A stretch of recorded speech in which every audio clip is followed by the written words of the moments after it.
ಸಿದ್ದರಾಮ ಶಿವಯೋಗಿಗಳು ಬೆಳಗಿ ಇವರು ವಹಿಸ್ಕೊಳ್ಳಿದ್ದಾರೆ. ಸಿದ್ದರಾಮ ಶಿವಯೋಗಿಗಳು ಬೆಳಗಿ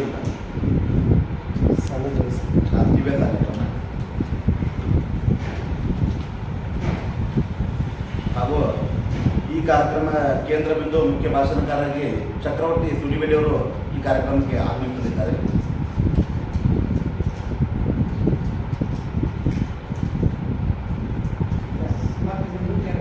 ಮುಖ್ಯ ಅತಿಥಿಗಳಾಗಿ ಮುಧೋಳದ ಖ್ಯಾತ ವೈದ್ಯರಾದ ಡಾಕ್ಟರ್ ಸಂಜಯ್ ಗಾರ್ಗೆ ಅವರು ಮುಖ್ಯ ಅತಿಥಿ ಸ್ಥಾನವನ್ನು ವಹಿಸಿಕೊಳ್ಳಲಿದ್ದಾರೆ.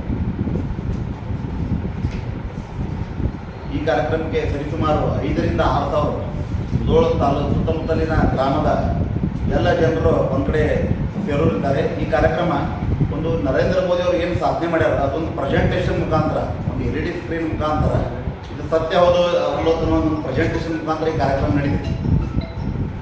ಈ ಕಾರ್ಯಕ್ರಮಕ್ಕೆ ಭಾಜಪ ಜಿಲ್ಲಾ ಅಧ್ಯಕ್ಷರು ಶಾಂತಗೌಡರು ಇರ್ತಾರೋ, ಮುಧೋಳದ ಮಾಜಿ ಶಾಸಕರು ಗೋವಿಂದ ಕಾರಜೋಳ ಸಾಹೇಬ್ ಇರ್ತಾರೋ, ಹಾಗೂ ಲೋಕಸಭಾ ಅಭ್ಯರ್ಥಿ PC ಗದ್ದಿಗೌಡರವರು ಈ ಕಾರ್ಯಕ್ರಮದಲ್ಲಿ ಇರ್ತಾರೆ. ವೇದಿಕೆ ಮೇಲೆ ಇಲ್ಲ, ವೇದಿಕೆ ಮೇಲೆ 3 ಜನ ಇರ್ತಾರೆ. ಆಮೇಲೆ ಪ್ರೆಸೆಂಟೇಷನ್ ಆಗುತ್ತೆ, ಹಿಂಗಾಗಿ ವೇದಿಕೆ ಒಳಗೆ ಯಾಕೆ ಇಲ್ಲ. 3 ಜನ ಯಾರು? 3 ಜನ ಇರೋಗಿದೆ. ದಿವ್ಯ ಸಾನ್ನಿಧ್ಯ ಸ್ವಾಮೀಜಿಯವರು ಮುಖ್ಯ ಅತಿಥಿಗಳು, ಮುಖ್ಯ ಭಾಷಣಕಾರ ಮಾತ್ರ.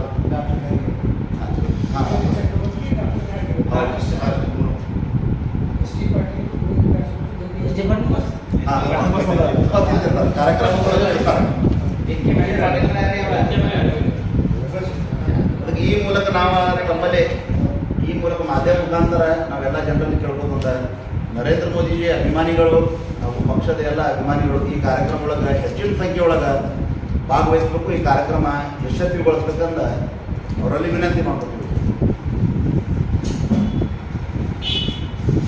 ವಿಷಯಕ್ಕೆ ಸಂಬಂಧಪಟ್ಟಂಗೆ ನಾವು ನಿಮ್ಮನ್ನು ಇವತ್ತು ಪತ್ರಿಕಾ ಇದಕ್ಕೆ ಸುದ್ದಿಗೋಷ್ಠಿಗೆ ಆಹ್ವಾನ ಮಾಡಿದ್ದೀವಿ.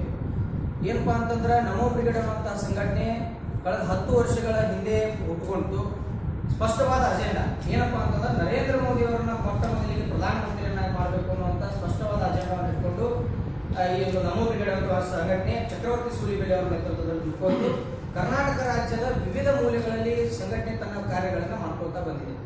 2014ರಲ್ಲಿ ಗುಜರಾತ್ನಲ್ಲಿ ನರೇಂದ್ರ ಮೋದಿ ಅವರು ಆ ಹಿಂದೆ ಮುಖ್ಯಮಂತ್ರಿಯಾಗಿದ್ದಾಗ ಏನು ಕೆಲಸಗಳು ಮಾಡಿದ್ರು ಆ ವಿಚಾರಧಾರೆಗಳನ್ನ ಇಡೀ ರಾಜ್ಯಕ್ಕೆ ಮುಟ್ಟಿಸುವಂತ ಪ್ರಯತ್ನವನ್ನ ನಮೋ ಬ್ರಿಗೇಡ್ ಸಂಘಟನೆ ಮಾಡ್ತಾ ಬಂತು. ಅದಾದ ನಂತರ ನಾವು ಅನ್ಕೊಂಡ ಹಾಗೆ ನಮ್ಮ ಅಜೆಂಡಾ ಮುಗ್ಕೋತು. 2014ರಲ್ಲಿ ನರೇಂದ್ರ ಮೋದಿ ಅವರು ಪ್ರಧಾನಮಂತ್ರಿ ಆದರು. ತದಾದ ನಂತರ ಪ್ರಧಾನಮಂತ್ರಿಯಾಗಿ 5 ವರ್ಷಗಳ ಕಾಲ ನಡೆದಿರ್ತಕ್ಕಂಥ ಯೋಜನೆಗಳನ್ನ ನಮೋ ಬ್ರಿಗೇಡ್ನ ಮುಂದಿನ ಒಂದು ಅವಧಿಯನ್ನಾಗಿಟ್ಟುಕೊಂಡು ಟೀಮ್ ಮೋದಿ ಅನ್ನುವಂಥ ಸಂಘಟನೆಯನ್ನು ಹುಟ್ಟಾಕೊಂಡು 2019ರಲ್ಲಿ ಟೀಮ್ ಮೋದಿ ಅನ್ನುವಂತಹ ಸಂಘಟನೆಯನ್ನು ಹುಟ್ಟಾಕೊಂಡು ಸರಿಸುಮಾರು ನರೇಂದ್ರ ಮೋದಿ ಮಾಡಿರ್ತಕ್ಕಂಥ 5 ವರ್ಷದ ಯೋಜನೆಗಳನ್ನ ಜನರಿಗೆ ಪಸರಿಸುವಂತಹ ಕೆಲಸವನ್ನ ನಮ್ಮ ಸಂಘಟನೆ ಮಾಡ್ತಾ ಬಂತು.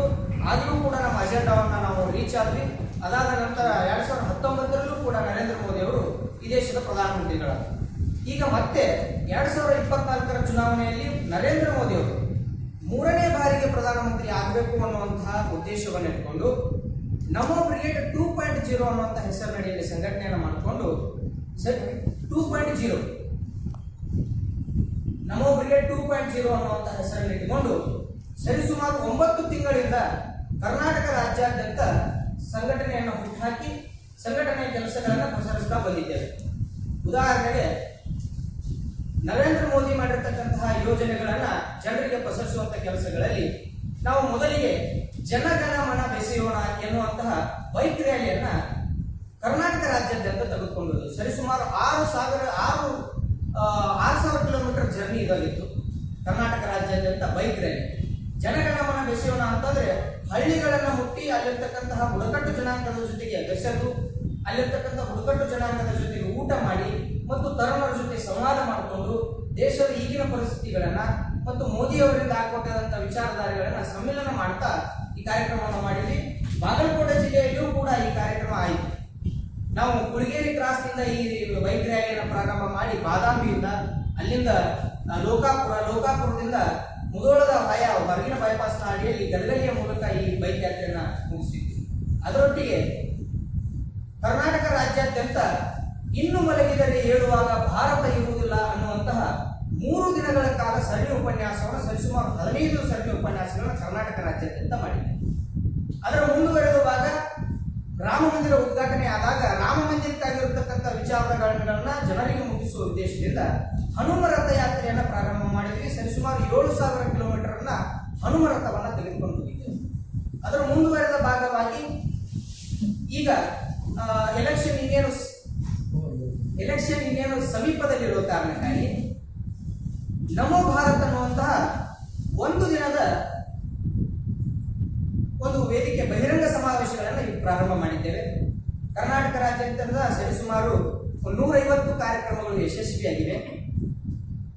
ಅದರ ಭಾಗವಾಗಿಯೇ ಬಾಗಲಕೋಟೆ ಜಿಲ್ಲೆಯಲ್ಲಿ ಕಳೆದ ಇದೇ ತಿಂಗಳ ಮಾರ್ಚ್ 2ರಂದು 2 ಕಾರ್ಯಕ್ರಮಗಳನ್ನು ಯಶಸ್ವಿ ಮಾಡಿದ್ದೇವೆ.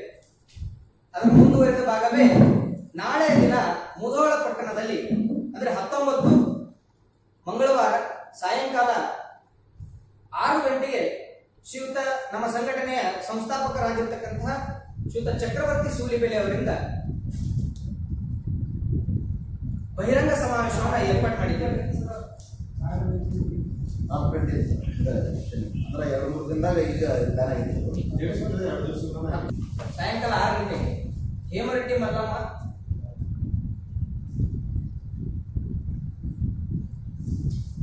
ಮೈದಾನದಲ್ಲಿ ಬಹಿರಂಗ ಸಮಾವೇಶವನ್ನು ಹಮ್ಮಿಕೊಂಡಿದ್ದೇವೆ. ಈ ಕಾರ್ಯಕ್ರಮದ ವಿಶೇಷತೆ ಏನು ಅಂತಂದ್ರೆ ನರೇಂದ್ರ ಮೋದಿ ಅವರು ಮಾಡಿರ್ತಕ್ಕಂಥ